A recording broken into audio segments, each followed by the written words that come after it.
Hey y'all, it is me, IAmLuhhShayy. Welcome back to my channel,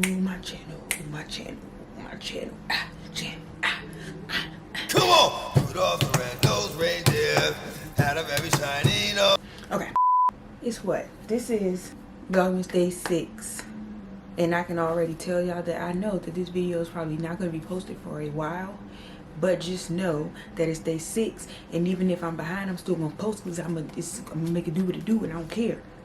But it's going up. That's all that matters, right? All right. Today we're gonna talk about the common misconceptions about mental health. So mental health misconceptions, common mental health misconceptions, myths about mental health.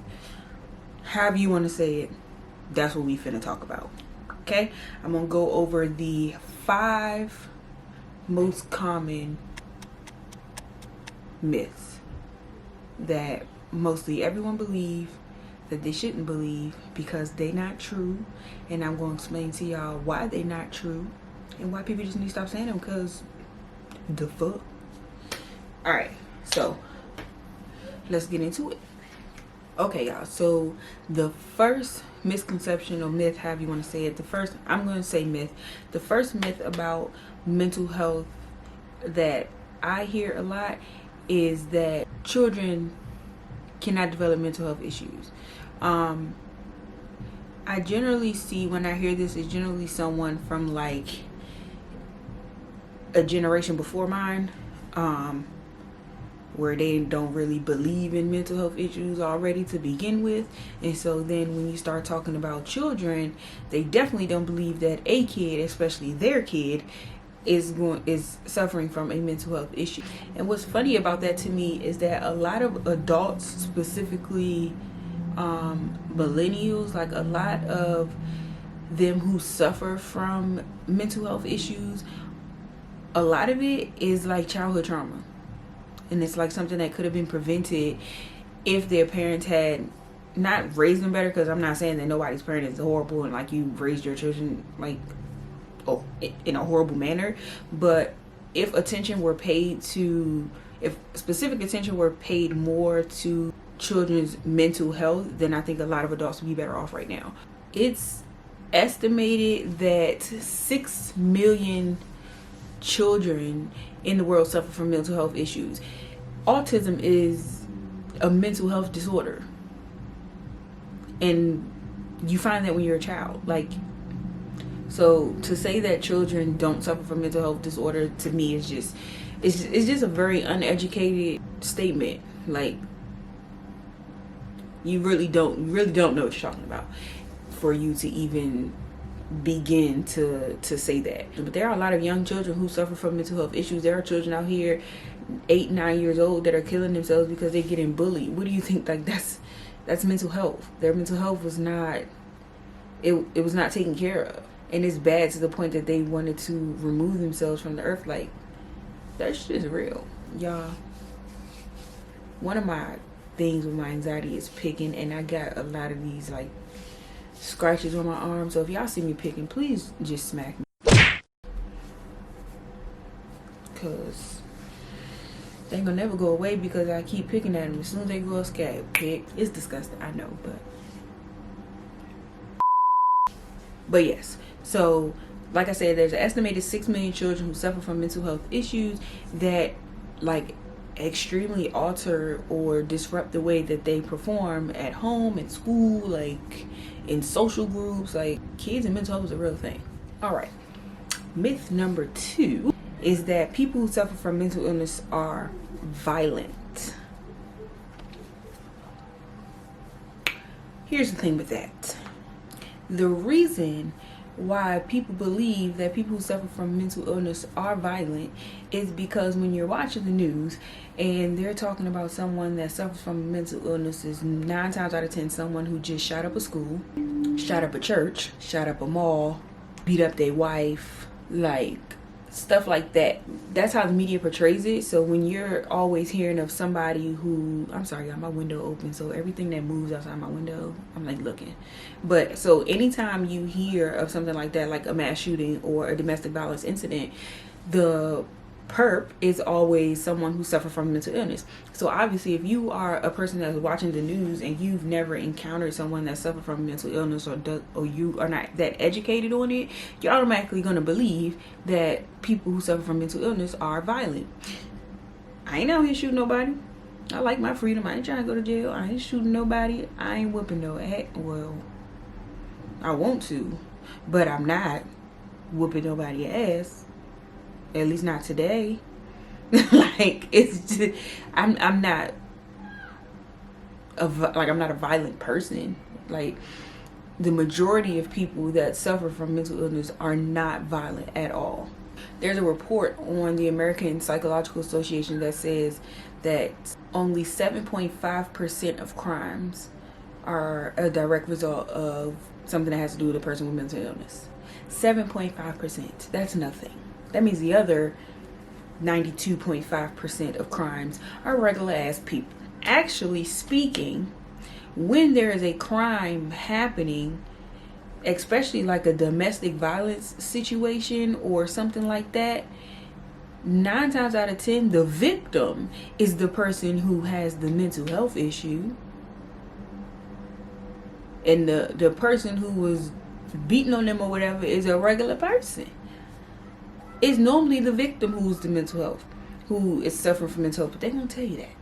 They're going to tell you that. Yeah.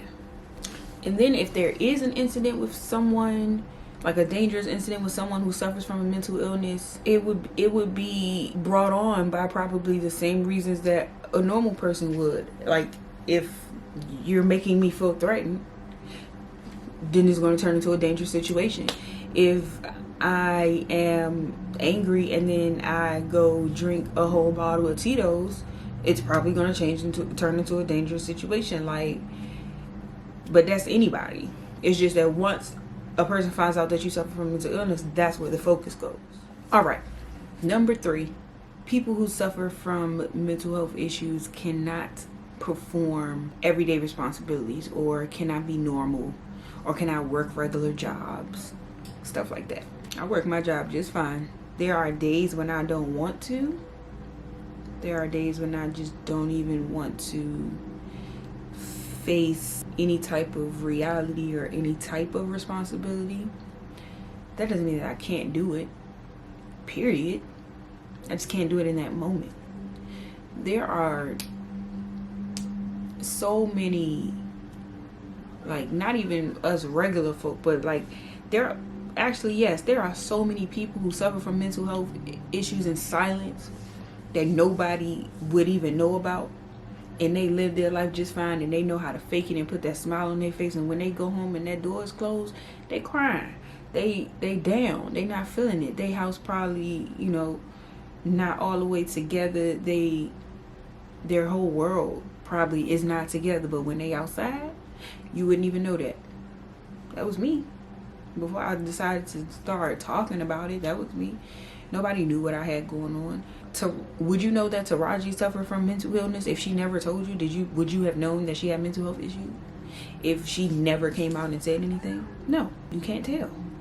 People who suffer from mental health, really, they do have extra hurdles that they have to jump in order to do everyday stuff, like get out of bed, take a shower, clean up, take the trash out, go to work. Like, there are more hurdles that we have to jump through in order to complete those things, but we're still able to complete them, period. There's no way you could look somebody with mental health issues in the eyes and tell them that they don't deserve, that they can't work a job, or that they can't do certain things just because they have a mental health issue. Like, it is not a death sentence. I still function, not at 100%, but nobody really functions at 100%. There's a report out, and I'm going to read it from my computer because I don't know the numbers. I had to look it up. It's a study that was done, and it says that it investigated employment status according to mental illness severity. 75.9% of people without a mental illness were working. 54.5% of people with severe mental illness were working. And that's severe mental illness. That's like major depression. I wonder if I fall into severe. I don't think I fall into severe. I don't know. I'm gonna need to ask. Cause I have my diagnosis is major depressive disorder. general anxiety disorder, panic disorder, trichotillomania, but I don't know if that, I don't think it's severe because I be out here. I don't know, I'm gonna ask. Anyway, and then 68.8% of people with mild mental illness were employed, and 62.7% of people with moderate mental illness were employed. So people with mental illness can definitely work and do it just fine. And for a lot of people, like especially me, work is a way for me to get away from the stuff that I got going on. Maybe just me because I like my job, but work is definitely a way for you to be able to get up and get away and feel like you're doing something else other than just sitting in the house and like feeling your feelings, even though it's okay to feel your feelings. But you know, when you have a job, that you're able to get up and get out and focus on other things instead of how you are feeling and bringing yourself down and all of that. Myth number 4 is that people who suffer from mental illness are weak, or mental illness is a weakness, or is a sign of weakness. Anything that got to do with mental health and weak is false as fuck. I ain't weak. If anything, people who suffer from mental health issues are very strong because they still have to get up and put on a face and deal with their shit outside of the stuff that they dealing with, you know, in their own space. If anything, people that suffer from mental illness are strong because they deal with their stuff and they have to deal with it. On top of doing the regular things that regular people have to do, we also got to deal with these voices inside of our heads that are telling us that we not good enough, or that we don't deserve to live, or the anxiety that I get from remembering something that I said 3 weeks ago, and now I think that everybody think I'm stupid, even though they probably already forgot about it. The fidgeting, I'm really bad with fidgeting, like I just said about so like I could be at my desk and like the top half of me is completely fine. You would not know that underneath of my desk I'm like this, my foot tapping, I'm scratching on something, or I got this in my hand. My Fidget Cube. Look, if y'all never heard of a Fidget Cube and you fidget, you need to get one. I got it off of Amazon. All right, so look, it got all of these different sides. Like this one right here, it like turns. You like turn it. You got buttons to press. This one right here is like a little ball you can roll. You can roll these. This one right here, I love this. It just like feels. This and the clicker side. My husband, I be getting on his nerves, child, with this click. But like if I feel myself about to pull my hair or about to like pick at something, he be like, where is your, oh, this side too. I forgot about this side, y'all. See that? It turns. You can just turn it. You would never know that I have this or that I'm fidgeting with that, because up here I'm like, y'all just think that people that have mental health issues are just so like, I think my daughter calling me. Shh, if you don't say nothing, she gonna stop.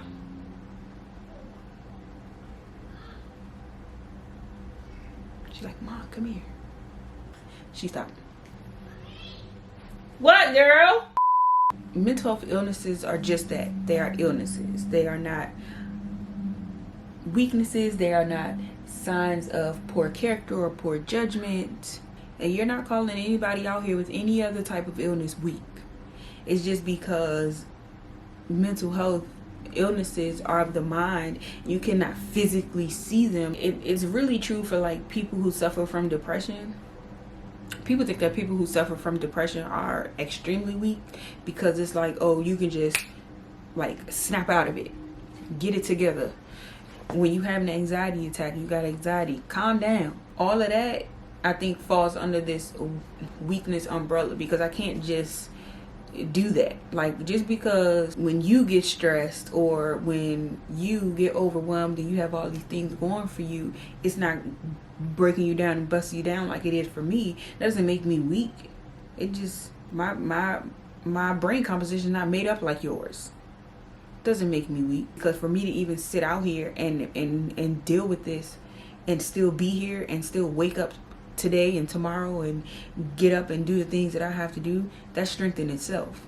So I think that the weakness conversation just brings me into my final myth, and that is that psychiatric medications and mental health medications are just like a crutch.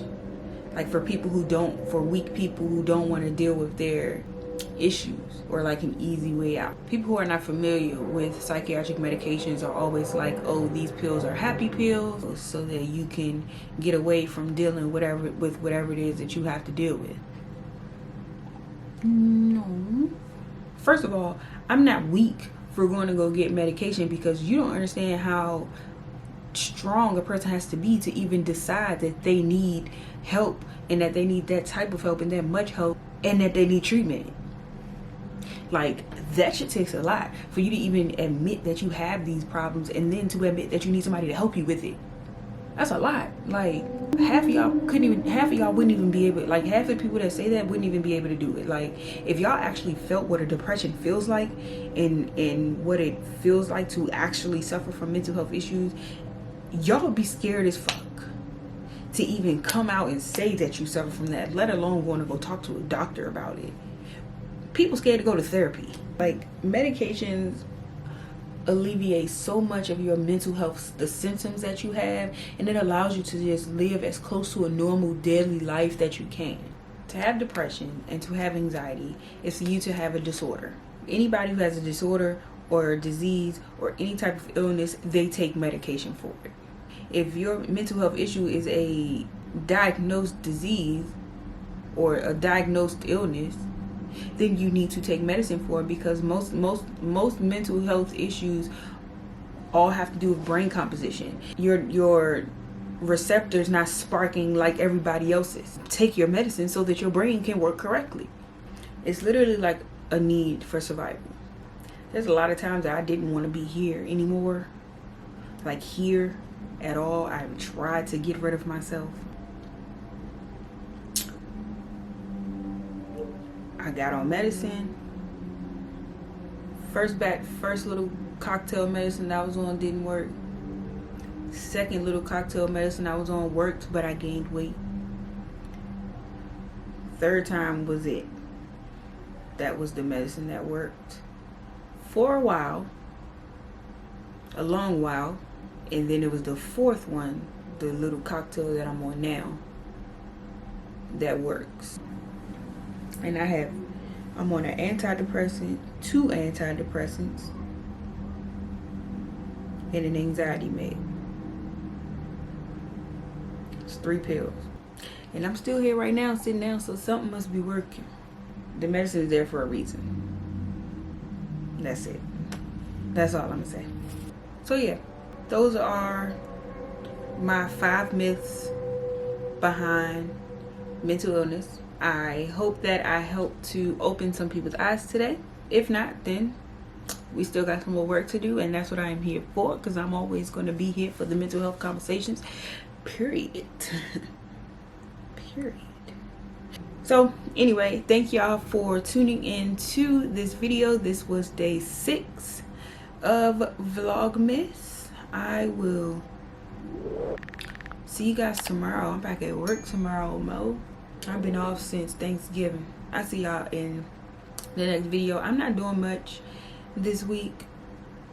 So this week I'll probably be pumping out mental health videos. I will see y'all in day 7. Thank you for watching. Peace out, y'all. Bye.